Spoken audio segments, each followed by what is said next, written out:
मैंने गुरुदेव से कहा, गुरुदेव आप भूल गए? तो मेरे गुरुदेव ने कहा, पुत्र यदि हम तुम्हें अपने साथ ले गए तो तुम्हारी माता की आहें हमारे भजन में विच्छेद करेंगी, इसलिए हम तुम्हें अपने साथ नहीं ले जा सकते। लेकिन मैं तुम्हें एक मंत्र देता हूँ और उस मंत्र का तुम्हें 32,000 की संख्या में जप करना है। मैंने गुरुदेव से कहा, गुरुदेव मैं भील बालक, अनपढ़ बालक, भला मैं इन जपों की गिनती करना क्या जानूं? मैं इन जपों की गिनती कैसे करूंगा? तो मेरे गुरुदेव ने कहा कि पुत्र तुम तो केवल जप करना, तुम तो केवल जप करना और जपों की गिनती का काम तो मेरा कन्हैया करेगा। बोलिए वृंदावन बिहारी लाल की जय। जपों की गिनती का काम तो मेरा बांके बिहारी करेगा, तुम तो केवल जप करना।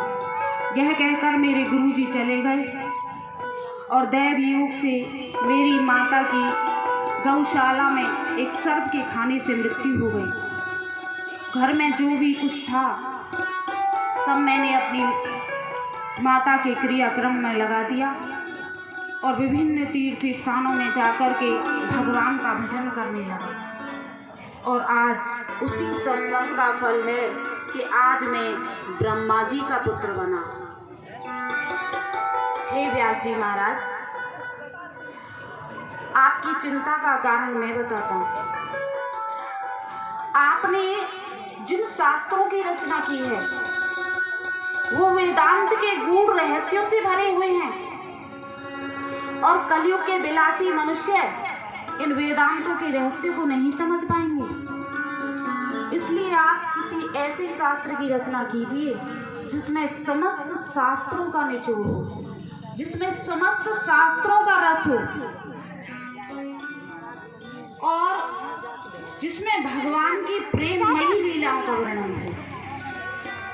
और हे व्यास जी महाराज, भगवान श्री कृष्ण के अलावा और किसकी लीलाएं इतनी मीठी हो सकती हैं, प्रेममयी हो सकती हैं? इसीलिए आप ऐसी कथा का निर्माण कीजिए जिसमें भगवान की प्रेममयी लीलाओं का वर्णन हो। व्यास जी महाराज बोले, देवऋषि नारद कृपा करके मुझे भगवान की लीलाओं को बताइए। देवऋषि नारद बोले, अरे व्यास जी महाराज, आप अपने ज्ञान को भूले नहीं हो।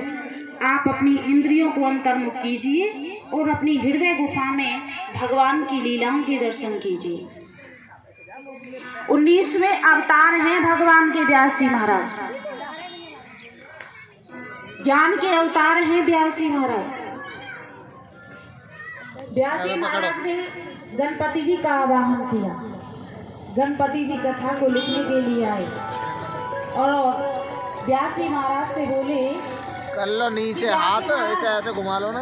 कथा तो मैं आपकी लिख दूंगा, कोई परेशानी नहीं है, लेकिन कथा आपको अनवरत कंटिन्यू कहनी है, रुकना नहीं है, बीच में लगातार कहनी है। क्योंकि गणपति जी की सवारी कौन है? चूहा, और चूहा हमेशा कुछ ना कुछ करता रहता है, खाली नहीं बैठता। तो गणपति जी कह रहे हैं कि मैं कथा तो लिख दूंगा, लेकिन आपको कथा अनवरत कहनी है, लगातार कहनी है। व्यास जी महाराज बोले, हाँ गजानन, कथा तो मैं अनवरत ही बोलूंगा, लगातार ही बोलूंगा, रुकूंगा भी नहीं, लेकिन जिस श्लोकों को मैं बोलूं उनके बारे में चिंतन भी तो करना है कि कहीं उनमें कोई त्रुटि तो नहीं है। अब व्यास जी महाराज नित्यानंद श्लोक बोलने के बाद 100वां श्लोक ऐसा बोल देते थे कि गणपति जी भगवान सोच में पड़ जाते और इतने व्यास जी महाराज अपने अधूरे काम को पूरा कर लेते थे। इस तरह व्यास जी महाराज ने 18,000 श्लोक 335 अध्याय और 12 स्कंद की भागवत महापुराण की रचना कर डाली। बोलिए श्री भागवत महापुराण की जय। भागवत महापुराण की रचना व्यास जी महाराज ने कर दी, लेकिन व्यास जी महाराज सोचने लगे कि मेरी तो वृद्धावस्था है, मैं तो इसका प्रचार कर नहीं सकूंगा, और इसका प्रचार कोई ऐसा व्यक्ति कर सकता है, कोई ऐसा व्यक्ति करता है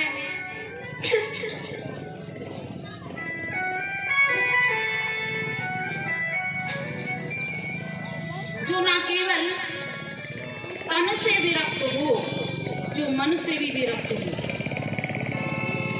और ऐसे विरक्त, ऐसे योगी भगवान शंकर के अलावा और कौन हो सकते हैं। तो व्यास जी महाराज ने भगवान शंकर से प्रार्थना की कि हे प्रभु, जिस आनंद को आप समाधि में लिया करते हैं, उस आनंद को आप संसार के लोगों में बांटिए। शंकर भगवान इस पृथ्वी लोक पर नहीं आना चाहते, लेकिन सोच रहे हैं कि यदि जिस आनंद को मैं समाधि में लेता हूँ, उस आनंद को यदि संसार के लोगों में नहीं बांटूंगा तो मुझे स्वार्थी कहा जाएगा। इसलिए शंकर भगवान ने व्यास जी महाराज से उनके पुत्र रूप में आने का वरदान दिया है। और इसका दूसरा प्रसंग यह भी है, हरि अनंत हरि कथा अनंता। इसका दूसरा प्रसंग यह भी है कि जब भगवान शंकर ने अमर कथा माँ पार्वती को सुनाई, तो वो कथा एक शुक ने सुनी, और वो शुक ही सुखदेव मुनि के रूप में अवतरित होकर के आए। बोलिए श्री सुखदेव जी महाराज की जय। सुखदेव जी महाराज इतने ज्ञानी हैं, इतने ज्ञानी हैं, इतने योगी हैं, इतने वैरागी हैं कि उनके वैराग्य की जितनी भी प्रशंसा की जाए वो थोड़ी ही है।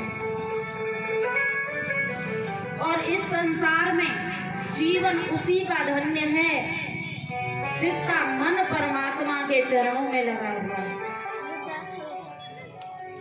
इस संसार में बड़भागी वो है जिसका मन परमात्मा के चरणों में लगा हुआ है। क्या दया तेरी कम है कि गोविंद प्यारे, क्या दया तेरी कम है कि गोविंद प्यारे, कि मेरा मन तेरे चरणों में लगा है, कि मेरा मन तेरे चरणों में लगा है। बड़भागी है प्यारे,